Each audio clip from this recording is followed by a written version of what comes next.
Please contact Christian Answers for free information on numerous subjects, important subjects such as the biblical doctrine of the Godhead, the Trinity, Father, Son, and Holy Spirit. Free newsletters are available on the heretical position held by many unbiblical cults, such as Jehovah's Witnesses and the Oneness Pentecostals who deny the Trinity. Free newsletters are available on strange groups such as the King James Onlyites. To receive your free information, please call 512-218-8022 or email us at cdebater@aol.com. To see full-length videos on these and other subjects, go to Yahoo Video, type Larry Wessels into the search box, and click on the icon for iShoot Video or iShoot Video 2. All right, Larry Wessels will now make his fourth speech. I want to start out by asking Steve a question. What can separate a human being from the love of God? And I want a biblical answer to that question. What can separate a human being from the love of God? And we'll see what he has to say on that. And all I know is, for quick reference, anyone can look at Romans chapter 8, verses 38 through 39 to get an idea of what can separate us from the love of God. Okay, now, with that said, I want to get into some of what he was talking about here. Obviously, Steve doesn't like election very much. And he brings up 2 Thessalonians chapter 2, and that kind of reminded me of a verse I wanted to bring up. In 2 Thessalonians chapter 2, verses 11 and 12, it says, "And for this reason God will send them a deluding influence," or in the King James it says strong delusion, "so that they should believe a lie, in order that they all may be judged who did not believe the truth, but took pleasure in wickedness." And then, of course, he was quoting verse 13. And, of course, he left out verse 14, which says, "And it was for this he called you through our gospel, that you may gain the glory of our Lord Jesus." So we were called into that gospel. And we had discussed something about the calling earlier in this debate. Steve is confusing the fact of eternity, which is God's view. God sees all of eternity from beginning to end. He's the Alpha and Omega. He sees everything from beginning to end. There's nothing he doesn't understand or know about. But we as people are temporary. We only know what we know while we're here.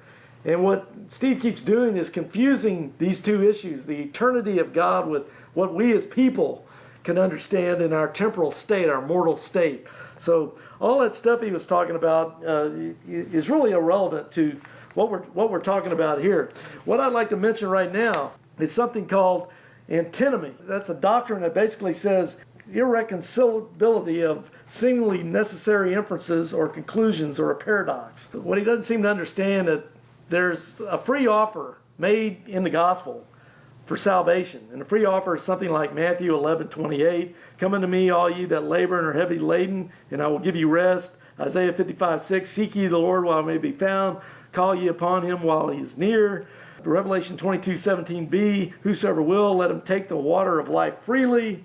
But then there's also this inability to follow up on a free offer that's given of the gospel. And we see things like John 6, was I've mentioned many times, John 6:44 and 65, "No man can come to me." In Romans 3, verse 11 and following, "There is none that seeketh after God." Romans 9:16a, "So then it is not of him that willeth." You get the same thing in John chapter 1, verses 12 and 13, where you don't become sons of God by the will of man or him of runneth or of blood or any of that. It's of God that you're saved. With men it's impossible, but with God all things are possible. I think that's in Mark 10. But anyway, John chapter 3, verse 3, "Except a man be born again, he cannot see the kingdom of God." 1 Corinthians 2:14, "But the natural man receiveth not the things of the Spirit of God." 1 Corinthians 12:3, "No man can say that Jesus is Lord." Jeremiah 17:9, "The heart is deceitful above all things and desperately, incurably wicked." So there's an inability to accept the free offer. And then we get to the sovereignty part, which ties into limited atonement, where God's power and sovereignty play into all of this. We already know what John 6 says. Romans 10:20, I was found to them that sought me not. I was made manifest unto them that asked not after me. Romans 10:20. Psalm 110:3, thy people shall be willing in the day of thy power. Acts 22:14, the God of our fathers has chosen thee that thou shouldest see that just one, and in many other places that could be cited as well. So with that, thank you. Go ahead, Steve. All right. Larry wanted me to answer his question, what can separate a human being from the love of God? And of course he's quoting, or he's paraphrasing Romans chapter 8, what can separate us from the love of God? And the answer to that question is, I am persuaded that neither death nor life, nor angels, nor principalities, nor powers, nor things present, nor things to come, nor height, nor depth, nor any other creature shall be able to separate us from the love of God, which is in Christ Jesus. It's a very simple biblical answer, but nothing can separate us from the love of God once we are a Christian. And I don't believe that we can lose our salvation either. I don't teach that, Larry. So, and I don't know if you knew that, but I don't teach that you can lose your salvation. And nothing can separate me from my Savior and from my own salvation. Now, he rattled off a bunch of verses. I don't really understand the point he was making with some of them. I mean, I don't see how he was tying all of them together really in a coherent kind of way, but I'll try to deal with some of them.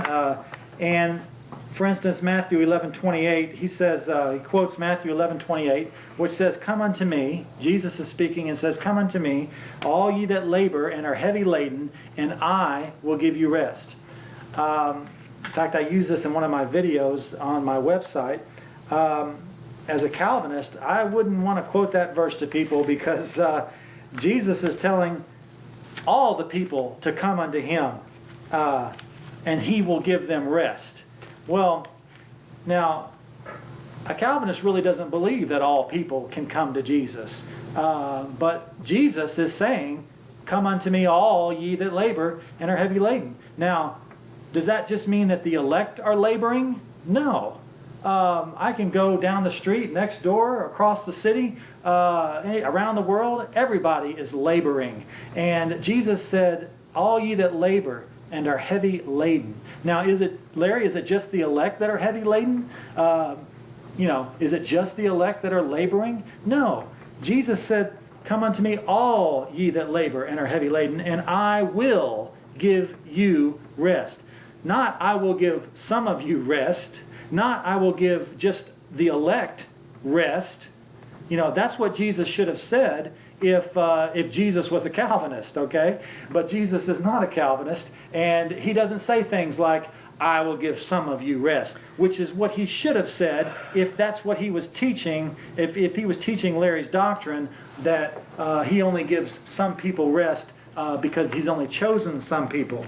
Now, he quoted John chapter 6, and I want to deal with John 6 for a second. Though I don't have enough time to deal with it in full, I'm going to look at John 6 just to show the audience that I know exactly what he's talking about, and I have an answer for him. And in fact, if you want a full answer, go to my website at kingjamesman.com, and you will see a whole article on John chapter 6.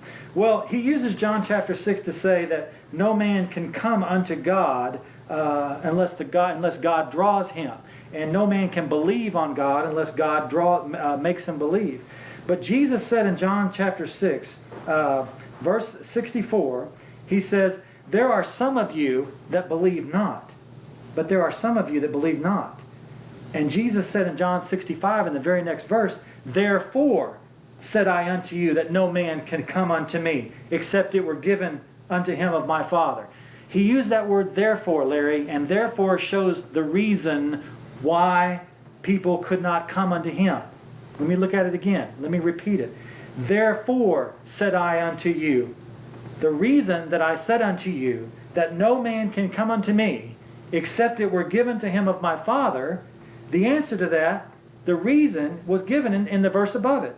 To see this entire 4-hour debate without 10-minute interruptions, please go to Yahoo Video and type Larry Wessels in the Yahoo Video search box, or go to iShoot Video 2 and look for this debate.